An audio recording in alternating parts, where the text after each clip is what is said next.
Yes. Good evening. I'd like to call the meeting to order. Today is the 20th of January, 2026, and this is a meeting of the Troy City Council. If you would please silence your cell phones and any other electronic devices so that we can conduct business without any interruption. Tonight we are being led in our invocation by Madison Hickman, and our Pledge of Allegiance. I'm having a stroke, maybe. So. Don't say that. Not usually. Gee, it's not as easy as it is.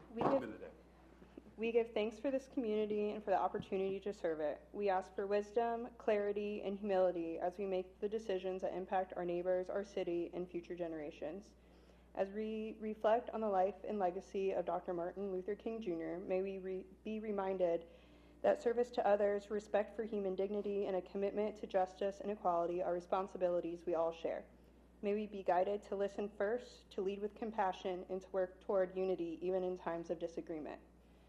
We ask for protection and strength for our police officers, firefighters, and EMS personnel, and for all those who place themselves in harm's way to keep our community safe.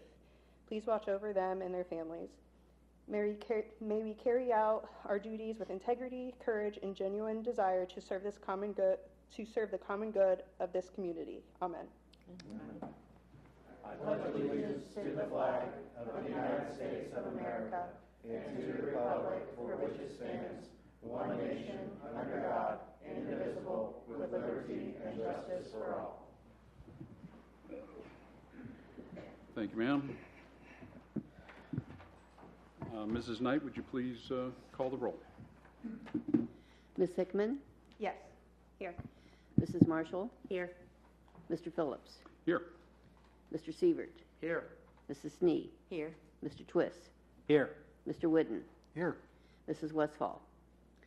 Mr. Schilling? Move to excuse Mrs. Westfall. Second. We have a motion by Mr. Sievert and a second by Mrs. Snee to excuse Mrs. Westfall. Mrs. Knight, would you please call the roll? Mrs. Marshall? Yes. Mr. Phillips? Yes. Mr. Sievert? Yes. Mrs. Snee? Yes. Mr. Twist? Yes. Mr. Whidden? Yes. Ms. Hickman? Yes. Mrs. Westfall is excused. Motion to excuse Mr. Schilling. Second. There's a motion by Mr. Twist and a second by Ms. Hickman to excuse Mr. Schilling. Mrs. Knight, would you please call the roll? Mr. Phillips? Yes. Mr. Sievert? Yes. Mrs. Snee? Yes. Mr. Twist? Yes. Mr. Whidden? Yes. Ms. Hickman? Yes. Mrs. Marshall? Yes. Mr. Schilling is excused. Thank you, ma'am. Just as an explanation tonight as to why I'm sitting in the president's chair, the mayor is gone. Is out of town this evening, and the president council assumes the mayor pro tem, and I am assuming the president pro tem spot. So that's why we have the chair's movement. And Mrs. Knight, would you please read a summary of the minutes of the January 5 meeting? Minutes of Council, January 5. Ordinance number 01-2026, employing council, was given first reading, adopted, and the oath administered to the clerk. Mr. Phillips was elected President Pro Tem of Council. Mrs. Snee was elected Clerk Pro Tem. Committee reports. Personnel Committee reported regarding various appointments and reappointments, all of which were approved. Resolution number R1-2026, authorizing the sale of surplus material by internet auction during 2026, first reading and adopted. A presentation was made by county representatives regarding the condition of the Miami County Jail. Following various comments, council then adjourned at 8:20 p.m. Move to accept the minutes as read. Second. We have a motion by Mr. Twist to accept the minutes and a second by Mrs. Snee. Mrs. Knight, would you please call the roll? Mr. Sievert? Yes. Yes. Mrs. Snee? Yes. Mr. Twist? Yes. Mr. Whidden? Yes. Ms. Hickman? Yes. Mrs. Marshall? Yes. Mr. Phillips? Yes. Minutes are approved. Thank you, ma'am. Moving on to committee reports. Do we have any committee reports this evening? Yes. I don't have them listed down here. And we have citizen comments on the committee reports this evening or on agenda items. And at this time, they are limited, your comments are limited to 2 minutes. Do the reports first. Excuse me? Do the reports first. Let's do the reports. I will. Okay. I will. Yeah. It's a little different, I know. New It's style, new style. Got it. For the folks out there to continue, any comments that come after the committee reports are limited to 2 minutes, and our law director, Mr. Kerber, is the timekeeper. And the first committee report we have, Building and Utilities. Mr. Twist. No. Me. Oh, I'm sorry, Mrs. Martin. I don't have it pulled up here on No, my you're fine, list, you're so fine. please, Chair, please step forward. On January 12th, this committee met to review amending the professional service agreement with Jones and Henry Engineers for additional services for the chlorine gas conversion project at the water treatment plant. Additional design services were required related to including additional employee safety features in the bid, submittal of information for a related grant application, and defining project elements that could be considered as alternates for later construction. It is recommendation of this committee that legislation be prepared authorizing the Director of Public Service and Safety to enter into an amendment to the professional service agreement with Jones and Henry Engineers of Cincinnati, Ohio, to perform additional design services related to the chlorine gas conversion project at the water treatment plant at a cost not to exceed $26,300 for a total agreement cost not to exceed $285,370. Respectfully submitted, Bobby Phillips, Lynn Snee, and myself as chair. Thank you. Any comments from anyone? Okay. Moving along to the Community and Economic Development Committee, and we have Mrs. Snee. Yes, thank you. On January 12th, this committee met regarding establishing a moratorium on the acceptance and issuance of any new applications for automobile fuel dispensing stations and automobile service stations. This would allow staff and the consultant, American Structure Point, Inc., to review this subject as part of a new Unified Development Code, UDC. In addition, the moratorium would be concurrent with a moratorium established regarding community-oriented residential social service facilities, which is also related to the new UDC.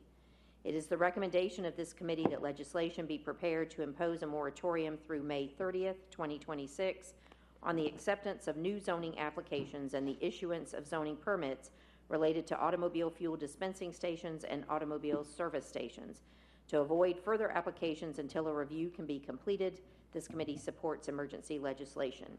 This is respectfully submitted by Ms. Hickman, Mr. Twist, and myself as chair. Any comments or questions from anyone on council? Moving along, we have the Community Partnerships Committee, which will be read by Mr. Whidden. Thank you, Mr. Phillips. On January 12th, committee members Whidden and Westfall met to review the loan program to assist property owners to install and upgrade fire sprinkler systems in downtown area buildings. $200,000 in funding will be provided by the city from the Troy Reinvestment Fund, TRF, to establish such loan program. The program will be administered by the Development Department. The loans will be reviewed and approved by the Loan Review Committee. This committee is appreciative of the program can be offered. It is the recommendation of this committee that legislation be prepared authorizing the Director of Public Service and Safety to enter into an agreement with the Troy Reinvestment Fund to accept $200,000 to establish the City of Troy Reinvestment Fund, TRF, Downtown Revolving Loan Fund, RLF, program, and to approve the program guidelines. This committee supports emergency legislation to enable implementation of this program as soon as possible. This is respectfully submitted by Mr. Schilling, myself, Mr. Whidden, and Susan Westfall as chair. Thank you, sir. Any questions or comments by other council folks? Okay. Mrs. Knight, did we have any other handout committees or anything? Thank you. Okay. Any comments from the audience on any of the committee reports or any items on our agenda that we have this evening, excuse me. It's been a very long day, I apologize. And reminder that we do have the 2-minute time limit. So anybody that wants to comment, please come forward to the microphone here, give your name and address, and we'll proceed.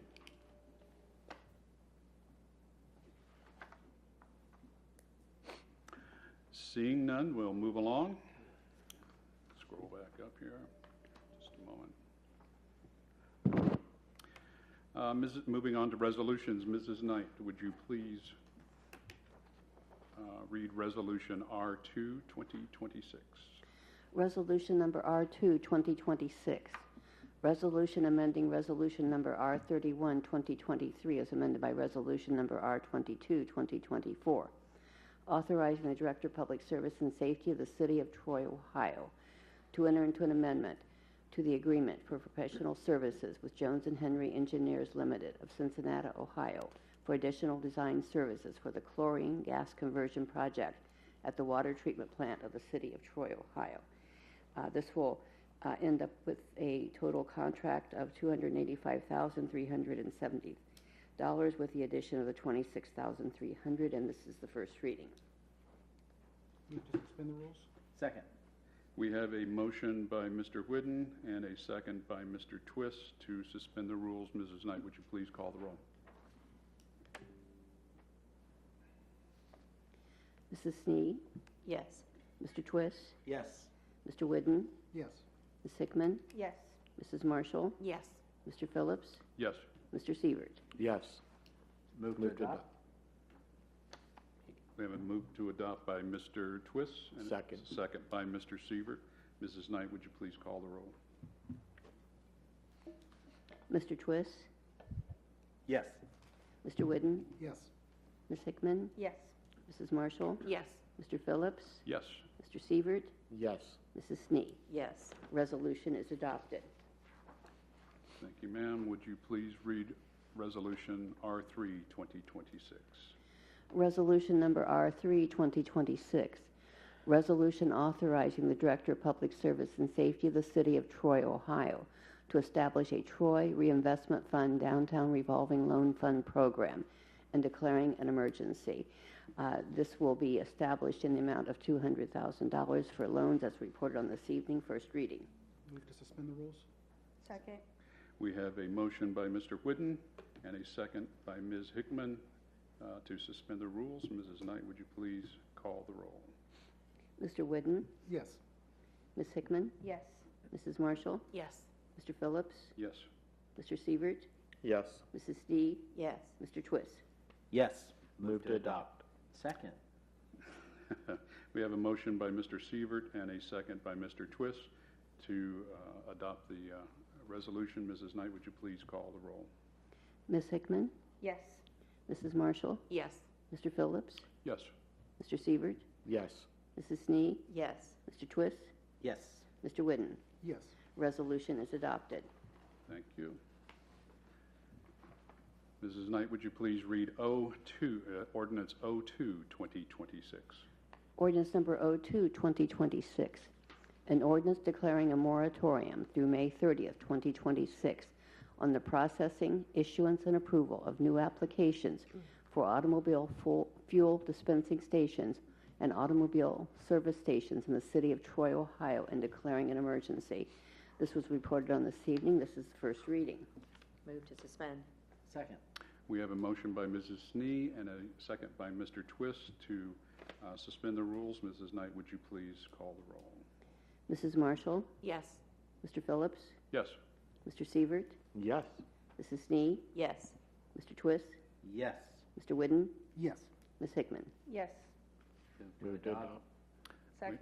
We have a movement to adopt by Mr. Sievert and a second by Ms. Hickman. Mrs. Knight, would you please call the roll? Mr. Phillips, Yes. Mr. Sievert, Yes. Mrs. Snee, Yes. Mr. Twist, Yes. Mr. Whidden, Yes. Ms. Hickman, Yes. Mrs. Marshall. Yes. Ordinance is adopted. Thank you. Thank you all. Moving on, Mrs. Knight, would you please read our last ordinance of the night, 03, 2026? Ordinance number 03, 2026. Ordinance to accept the application for the annexation of certain territory containing 5.592 acres, more or less, in Staunton Township to the city of Troy, Ohio. This is the final approval of the annexation known as the Trader 2025 annexation. This was initially approved by council, was approved by the county, and then returned to the city for final approval. First reading. Move to suspend the rules. Second. We have a motion to suspend by Mr. Twist and a second by Ms. Snee. Mrs. Knight, would you please call the roll? Mr. Sievert, Yes. Mrs. Snee, Yes. Mr. Twist, Yes. Mr. Whidden, Yes.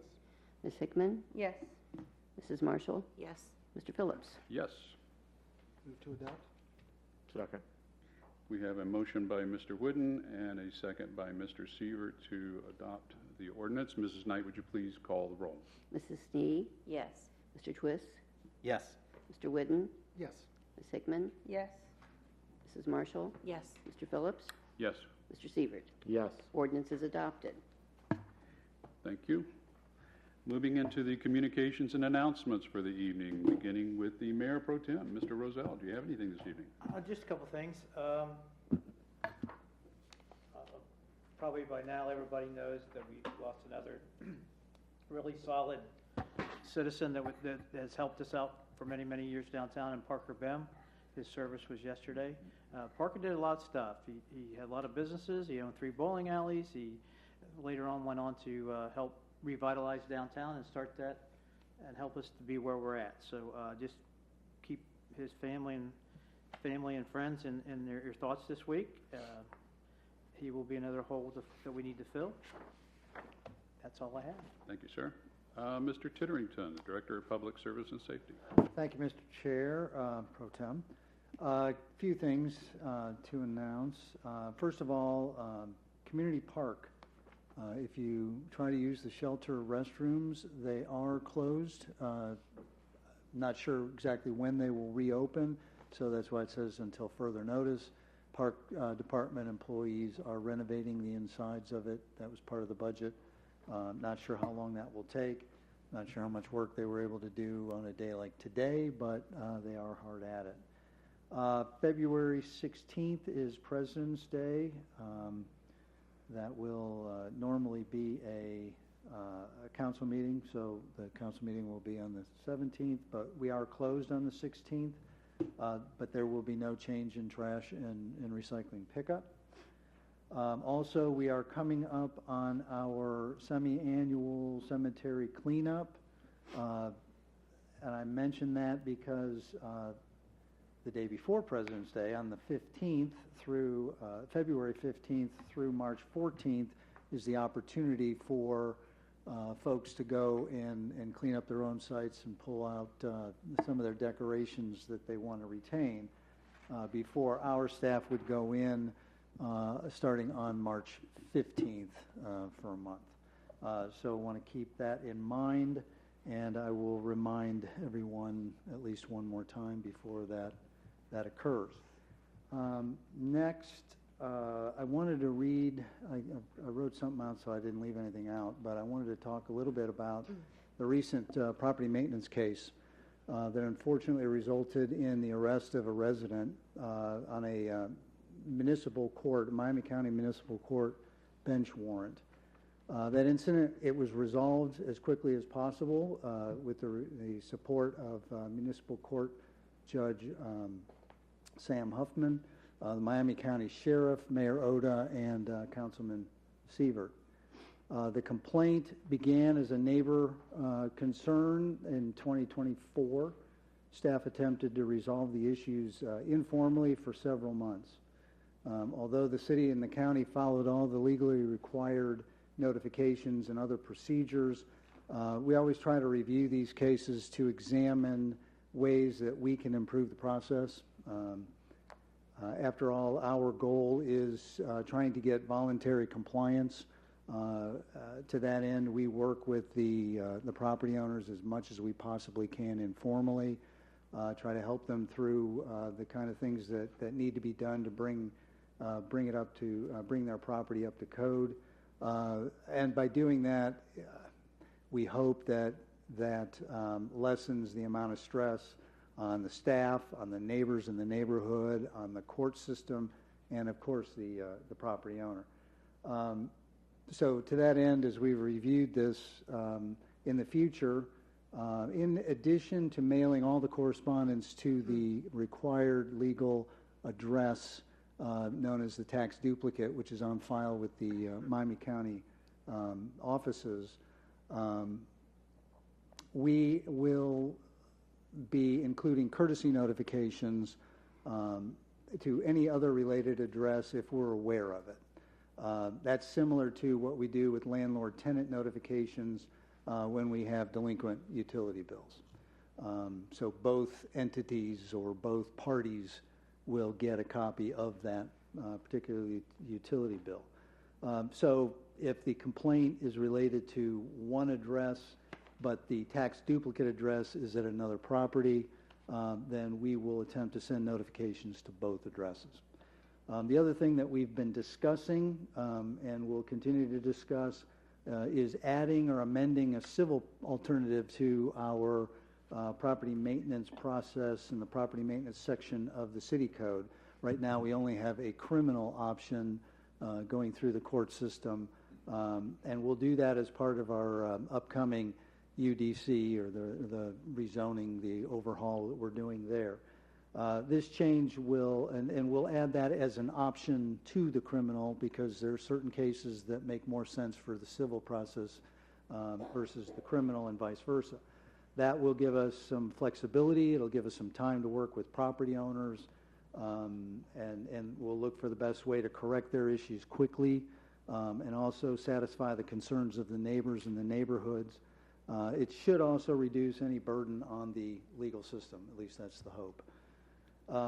While the civil option is clearly defined in other types of zoning cases, such as public nuisances, which we try to only use when we absolutely need to, it is not necessarily clearly defined for the property maintenance cases. So we'll be working with Grant, the law director, in the near future, so that we can get something. So council can expect to see some new language, either clarifying or creating a civil process in the upcoming UDC. And as always, if you have any questions, then please reach out to me individually.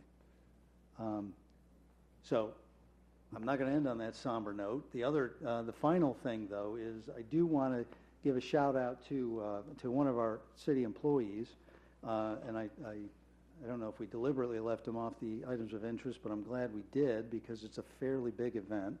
Not that anything we announce positive for our employees isn't, but I think we can all be proud, I hope we can all be proud of our wastewater treatment plant superintendent, who I believe it was just last week, it was very recent anyway, earned his Class 4 certification, which is a very difficult, it's like writing a PhD thesis paper and then defending it. I bring that up because, we're really proud of Ken. Ken joins Gary Evans from the water treatment plant, who also has his level 4 certification. And I hope everybody else is proud of the fact that we're one of the few communities, particularly our size, that has level 4 certifications for both of our utilities. It's the highest level that you can get. And again, if you happen to see Ken, and you're always welcome to go and take a tour of the plant. It's a fascinating process. You might want to hold your nose, but nonetheless, he earned it, and we all congratulated him. So that's all I have. Thank you, sir. Very outstanding. I remember almost 16 years ago, a little over 16 years ago, when I started council, I did tour all of the departments, and they were very proud of the fact of the work of the employees out there, which is outstanding, but the fact that we could drink out of a particular spigot that was the treated water. I didn't take them up on that, but that they treat the water. Most people don't. Yeah, that's probably true. But they were very proud of that fact, that our water is as clean going out as it is from our drinking faucets at home. So that's outstanding. All right, moving right along. The law director, Mr. Kerber, do you have anything for us this evening? I don't have anything to add this evening, Mr. Chair. Thank you, sir. Mr. Twist. Congratulations to Ken on his certification, and condolences to the BEM family. Yes. Miss Hickman, I don't know why I want to get you married off. A year and a half. I don't think I have anything at this time. Thank you, ma'am. Mr. Whidden. I have nothing this evening. Gotcha. Mrs. Marshall. I have nothing as well. Thank you. And Mrs. Snee. I do not have anything. And Mr. Seaver. Thank you. I have two quick things. First and foremost is, I know it's over a month away, but March 7th will be the at-large meeting, our quarterly meeting.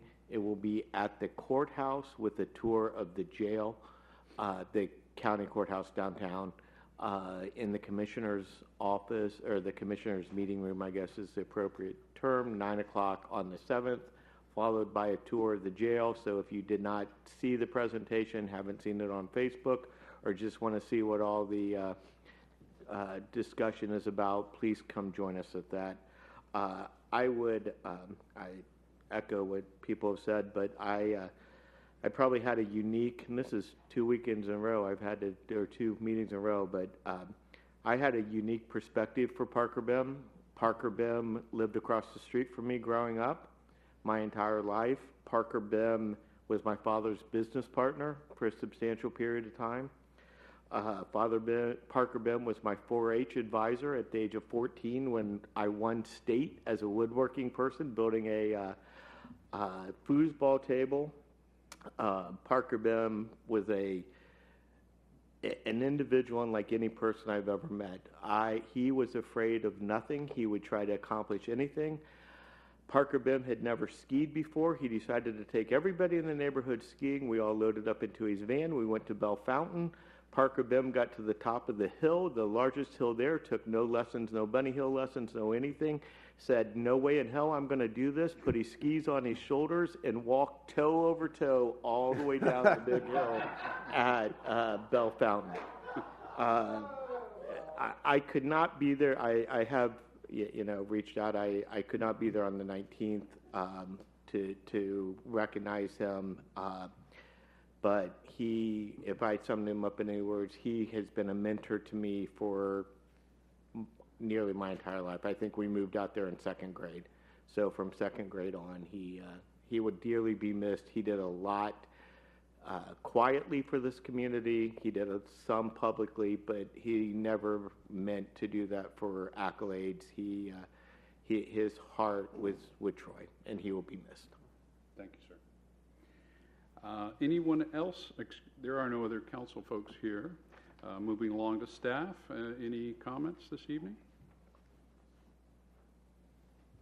And anyone in the audience? Please come forward, use your name and address at the microphone so that we may have a record of who you are and how to get a hold of you. Okay. Good evening. I'm Deb Hogshead. I live at 421 South Plum Street here in Troy. Tomorrow, January 21, is the 16th anniversary of the U.S. Supreme Court's decision in Citizens United versus Federal Election Commission. The ruling led to the rise of super PACs and even more money flowing into politics, often from unnamed donors with hidden agendas. The anniversary of Citizens United is a good time for us to reflect on the many ways big money and corporate power drown out the needs and expressed desires of the electorate. If we are to have a democratic republic in which our elected representatives are genuinely accountable to the voters, not to corporate powerhouses and the ultra-wealthy, we must pass the proposed We the People Amendment, House Joint Resolution 54 in the current Congress. The We the People Amendment has support from 8 states, 725 plus communities, including 27 Ohio municipalities, 818 endorsing organizations, including the National Farmers Union, the National Lawyers Guild, and the Ohio Council of Churches. And then there's also 528,547 individuals who are in support. Tonight you will hear from several residents who will share their concerns about the ways in which big money in politics and the misguided doctrine of corporate constitutional rights negatively affect us directly or indirectly right here in the Miami Valley. We look forward to having more citizens and more local elected leaders join us in the movement to amend the U.S. Constitution with the proposed We the People Amendment. Thank you. Thank you, ma'am. Anyone else in the audience?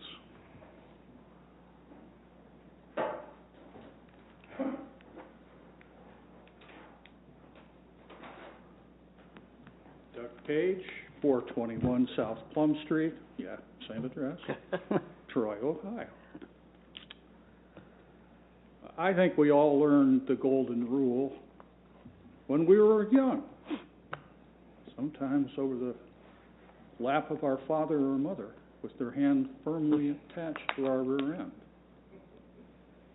Do unto others as you would have them do unto you. It wasn't until I was a high school senior that a thoughtful government teacher posited a more cynical version. He who has the gold rules. Now that sparked a week-long classroom debate that got pretty raucous. Well, let's move forward about 70 years. 2024 Ohio senatorial campaign is a pretty darn good example of the rule of gold. The incumbent senator was the chairman of the Banking Committee. He supported tightening regulations on cryptocurrency. He and law enforcement have said that crypto needed more guardrails, warning that that finance product opens the door to illicit financing and money laundering. According to Politico, two of the largest crypto corporations and a venture capitalist exercising their First Amendment rights decided the senator was a major roadblock to industry-friendly legislation. So the Crypto Brothers created and funded a PAC, interestingly called Fair Shake. They raised $130 million for the 2024 election cycle. Of that $130 million, $40 million went to attempting to defeat the incumbent senator. $40 million. They were successful. Duh. Money talks. History seems to show, however, industry-friendly has a price. The crashes all through the 1800s were tied to rampant speculation, greed, lack of oversight. Makes sense. Because our parents had the Great Depression. We had the savings and loan debacle. And the recession of the early 2000s, all of those followed the same sad story. These days, massive amounts of money pour into political campaigns from both sides. That's why I support the We the People Amendment. Money in politics needs to be regulated. The corporations, these are legal fictions. They exist on paper alone. Should not have the constitutional rights the same as you and I. Their voice should not be the loudest. Their goals should not rule. Thank you for your time.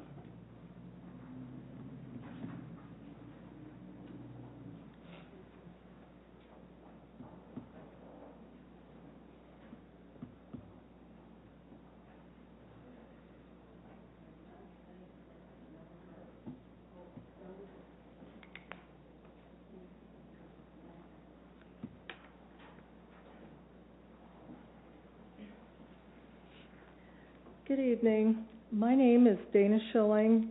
I'm a resident of Troy, 1 West Franklin Street. And I am reading a statement for a local resident, Cheryl Stewart. Corporations/investors, residential properties are both local and national problem that are owned by corporate and investors.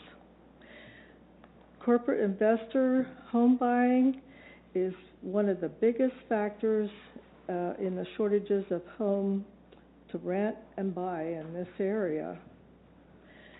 Lower income, young people, and just buyers feel that it's an impact. It's impacted this more than anything. This is not a new problem.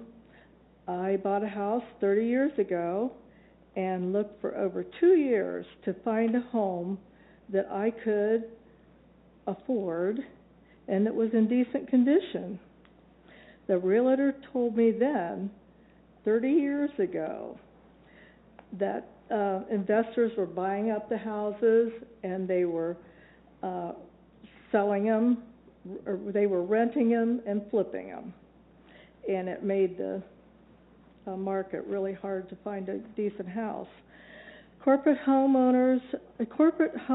and investment also contribute to the rise of home prices, and home prices in Troy have risen to levels I never thought I would see in a lifetime.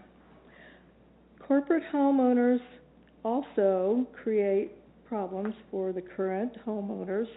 I live in a working class neighborhood made up of mostly older and smaller homes.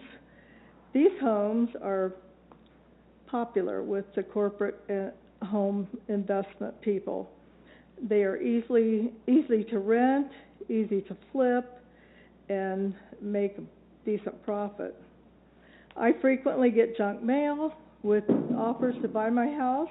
They solicit my door, knocking on my door, and ask me if I want to sell my house. I show them the sign that I have on my house. It says no solicitation. And they point out to me that they are not soliciting. They tell me that what they are doing is not soliciting. Excuse me, I have some vision problems, so I'm missing a few things here. It's dark. Okay, and this is really annoying to me. Corporate home ownership indirectly contributes to the increase in home insurance and property taxes.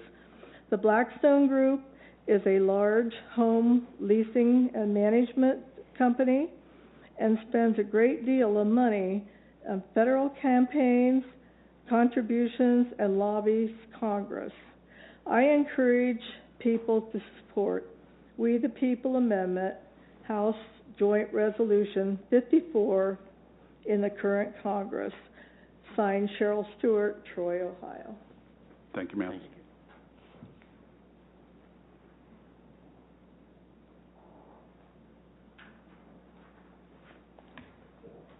Good evening. I'm Dan Swank, 702 Old Newton Pike in lovely Troy, Ohio. And I'd like to talk to you tonight, once again, about Citizens United. And most of you people have lived in Troy, back of me and in front here, for a long time. And we know that people still wave at their neighbors, they help their neighbors if they can, and that's how we were raised. And yet, somehow, even here in Troy, and I've had them, conversations about politics can feel like stepping onto I-75 down the street, Main Street here, at rush hour. It feels tense, fast, and a little terrifying, and I have a feeling each and every one of you has had that feeling and that experience. You just don't want to go there. People have lost friends. I have people here in Troy that tell me they've lost their friends. You may have had that same thing. We're afraid of others because maybe they don't think how we do, or don't quite look like us, or talk like us. You know, some of that's human nature. But it didn't appear out of thin air. It was accelerated by the explosion of dark money in politics, especially after the Citizens United decision. especially after that. Before that ruling, money already mattered in elections, and there's no joke about it. After it, though, money got its own megaphone. Money got its own marketing team. And money got the ability to hide its face. Dark money groups can spend unlimited amounts to influence our elections without telling us who's actually behind the message. But more importantly, the politicians that it favors and it buys are the real problem. The favors the politicians give and ignoring our individual votes. And here's the thing. The money doesn't show up as a calm, thoughtful ad about improving schools or fixing roads in Troy. It shows up as anger, fear-based messaging telling us in one way or the other to distrust each other. Not we disagree politely, but they're coming for you, the other side. And both sides do that. We've seen it in Ohio. You see it on TV when you watch the news at night. You've seen it with the Buckeye games with messaging, ads that treat our neighbors, not as fellow Miami County folk, but as caricatures, threats. Over time, that wears us down. It just wears on us. It makes us assume the worst instead of giving each other the benefit of the doubt. Dark money has destroyed the 1,000 points of light and our kinder and gentler nation that we hoped that we would be going toward. But it's been stomped on. If we have an imagination, we can imagine democracy is like a potluck dinner. Citizens United basically said, okay, anyone can show up, bring a hot, delicious meal, a piping casserole, or whatever that smells wonderful, but there's a stranger that walks in that refuses to give their name, has a mask over their face, and had somebody else to bring the dish in, so we never quite knew who was doing it. And guess what? It made us a lot of us sick. It gave us really bad indigestion. That's not exactly a recipe for a healthy community, is it? But here's the hopeful part. We in Miami County know what a real community looks like. We've lived it. But we're having those challenges, and we see it on the international stage, the national stage, and we've allowed it to happen. In conclusion, we can choose not to let dark money define how we treat one another. We can question attack ads, we can demand transparency, and support leaders who solve problems instead of stoking anger. Because, at the end of the day, we are not divided as the dark money wants us to be. We're still in Troy. We're still in Miami County. We look out for each other. And our democracy should reflect that, not undermine it. And that is why I wanted every one of us to think long and hard, and I mean every one of us, about the future of your friends, your family, your children, your grandchildren, and your grandchildren's grandchildren. Think that far into the future and what kind of world we want to live in. And please, seriously think of attempting to limit the dark money. Thank you. Thank you, sir.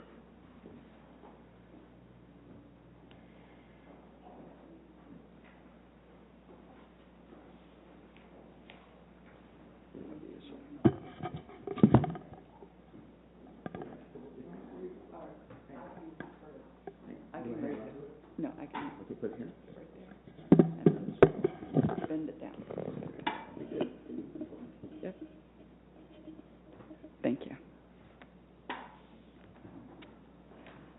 My name is Heather Sturgill. I live at 323 East Main Street, Troy, Ohio.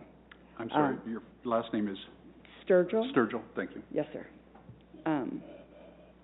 So I've lived here about 5 years, and one thing I've come to really admire about this community is its strong sense of fairness.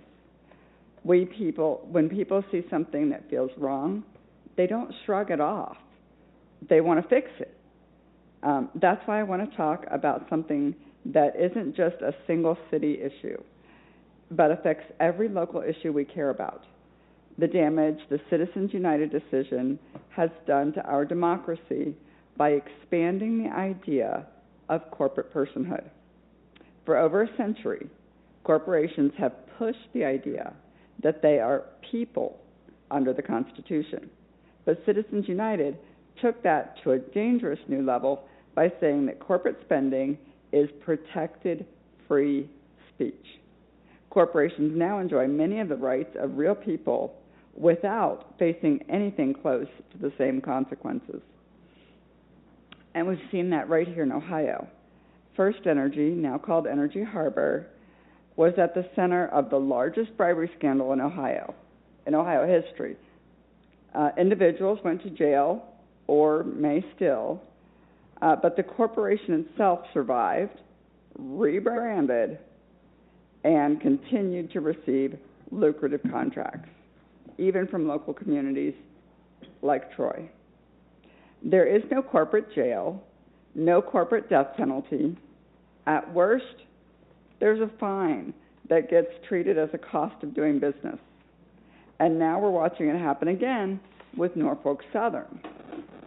After the East Palestine derailment poisoned a community, bipartisan Ohio and Pennsylvania Congress members introduced more than 20 bills to protect residents, first responders, and prevent future disasters. Only the Federal Disaster Tax Relief Act passed. That one that said money given to survivors of federal disasters wouldn't be taxed. But the one strengthening protections failed because Big Rail lobbied hard to kill them. In the 2 years prior to the derailment, Norfolk Southern spent about $1.6 million and $1.8 million, respectively, on lobbying. Afterward, that spending jumped to over $2.34 million in 23 and $2.14 million in 24. Lobbying jumped, and life-saving rail safety laws didn't pass. That's not free speech. That's buying influence. Corporations aren't people. They don't have families breathing toxic air. They don't lose homes or their health until we amend the Constitution to say that clearly. Fairness, the value this community holds dear, will keep losing out to money. That's why supporting the We the People Amendment matters. It's how we reclaim democracy for real people, not artificial corporation ones. Thank you. Thank you, ma'am.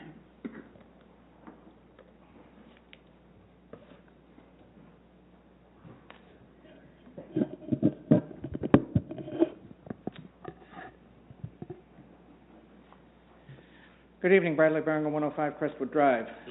Have a few other things I'm going to say in addition to my We the People comments, so I'm going to do those first.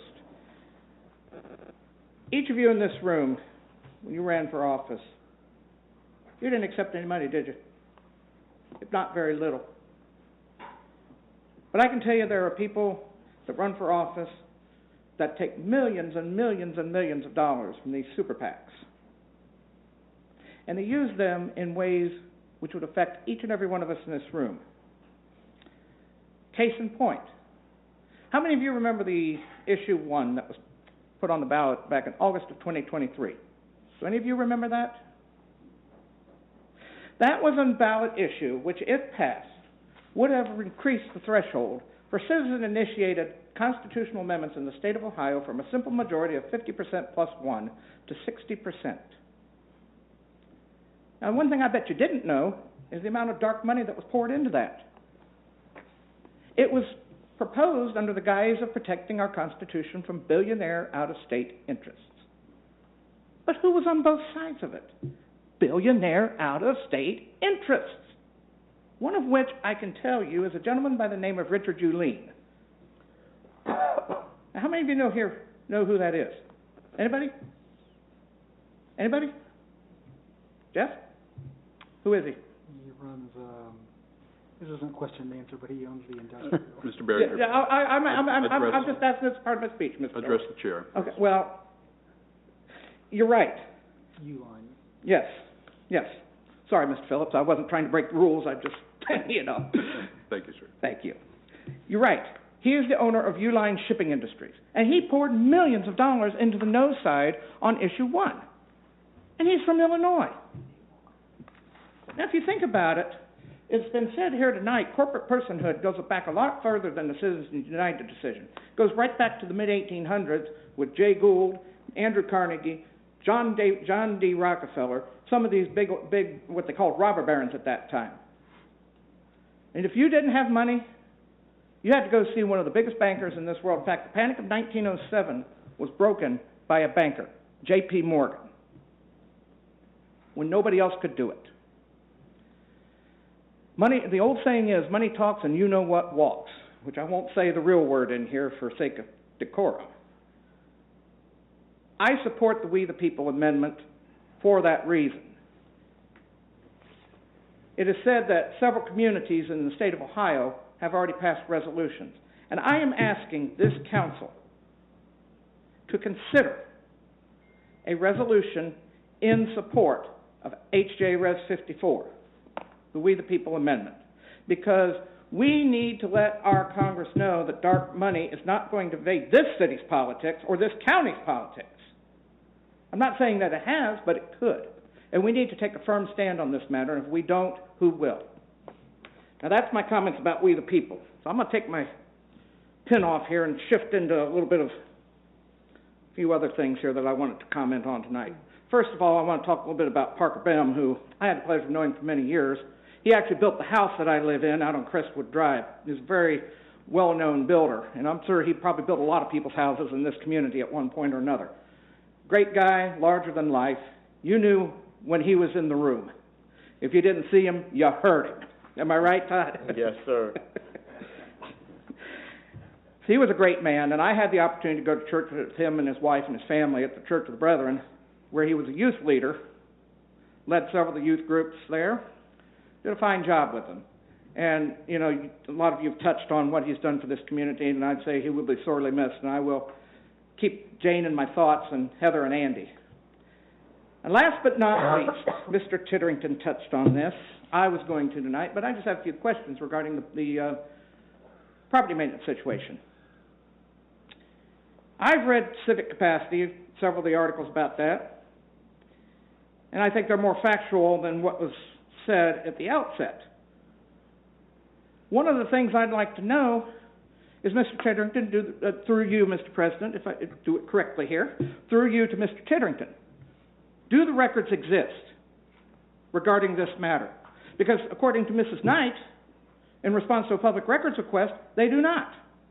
So who's telling the truth here? Either they do or they don't. Well, I'm not going to get into the weeds about it, but Mrs. Knight is absolutely correct. For the first 3 public records requests that were made, they were not made for this particular address. Answering the public records requests that were submitted, we could not find any records to support that. There was a 4th one that was submitted, and staff is currently gathering the information, and we'll get it to Mr. Lutz as soon as it's compiled and reviewed by the law director. Well, it seems very interesting to me that you would say that about the first 3, when our mayor went on Facebook last week and made about a 1,500-word statement outlining the paperwork that was sent regarding that case. So either, like I said before, either the records exist or they don't. And I'll leave that up to you to decide which is correct. Thank you.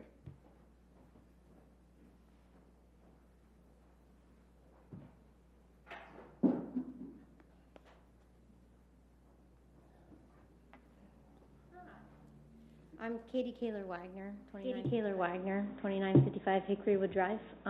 Wasn't planning on saying anything today, just came to support move to amend, but I didn't want to pass up the opportunity to say thank you, because it has been myself and 3 other women that have been hosting the peaceful protest downtown. I have been in close contact with Sue Knight, not really anybody else, but I just wanted to say thank you for your professionalism and continued cooperation, and nice to meet you. So that's all. Thank you. Thank you, ma'am.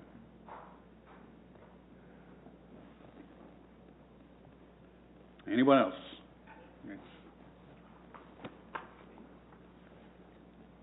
Steve Hendrickson at 975 Dickerson. I applaud my fellow citizens and their emotional attachment to We the People. It's hard to argue with anything that they've said. It's all true. Unfortunately, the chances of that amendment passing are not very high at best. And whether the city of Troy or Montgomery County or the state of Ohio endorses it won't mean diddly. Mr. Kerber can probably confirm these, and my recollection is that the Equal Rights Amendment has not been approved. Now, if that hasn't been approved, what do you think the chances are of that getting approved? The money and the establishment, the people in Congress don't want to change it. They like it just the way it is. And I think, okay, well, there's 15 people in Troy, or 2,000 people in Troy, or 100,000 in Ohio. Isn't going to mean anything. I don't mean to throw cold water on it, because they're right. But that doesn't mean that it's going to become a constitutional amendment. There's too many steps that have to be taken. At my age, even if you got a lot of people in front of it, it's not going to pass in my lifetime, and probably everybody in this room's lifetime. There's too much money in it. There's just like there's too much money in sports. There's too much money in gambling. Every time I see somebody miss a field goal, I think, oh, I bet there's a $100,000 miss, or maybe a $50,000 motion penalty. There's so much money going on everywhere. We're surrounded by it. So I applaud what they're trying to do. I agree with it. But to think that it's going to pass, it's not going to happen. If you want to do anything, try to get rid of the people on the Supreme Court. They're the ones that did it. And we talked about the mask on people. All I got to do is watch the news. Look at the people with the mask on. They're the people that are supposed to be protecting us. And I got to tell you, if I see somebody in Troy that's got a mask on and a rifle, I'm going to call 911. Then people will show up that don't have masks on to protect us. So anyway, this I've heard the arguments about the amendment and so on. I don't disagree with it, but realistically, you got an uphill fight. The other thing I'm going to talk about is I'm going to back up what Brad said. The question I've got is, if I've got a question that for the city, who should I send it to? Apparently the only way to get an answer is to send it directly to the mayor. Now that's a big pile of baloney I'm stepping in. We also know that there's not an awful lot of love lost between the two people that are exchanging stuff. But it's an embarrassment. Everybody in this room should be embarrassed because it makes the people in Troy look like a bunch of dummies. You know, you either got records or you don't have them, and it looks like there's a big cover-up. Now, whether it is or not, I don't know, but the appearance is awful. And if you don't think appearance is important, that's why people in this city are concerned.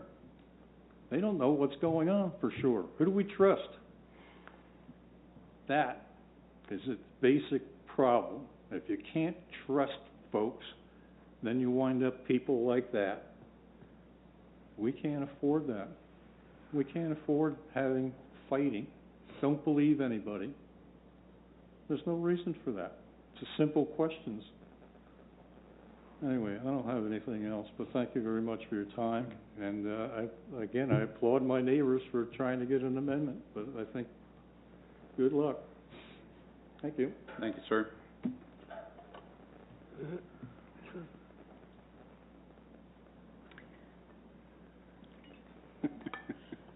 Rebuttal witness. You'll tell me if I can't do this. I know you'll No, tell me. go ahead, Deb. Okay, Deb Hogshead, 421 South Plum Street in Troy. I know, I've been doing this for 14 years, and I know that the amendment will probably not pass before I die. I've accepted that. But I know that I have to do it. I have to be working on this because it's a principle that will help guide our country in the future. The women's right to vote, I never remember it, took 90 years? The 27th Amendment, I believe it's the 27th Amendment, took over 200 years.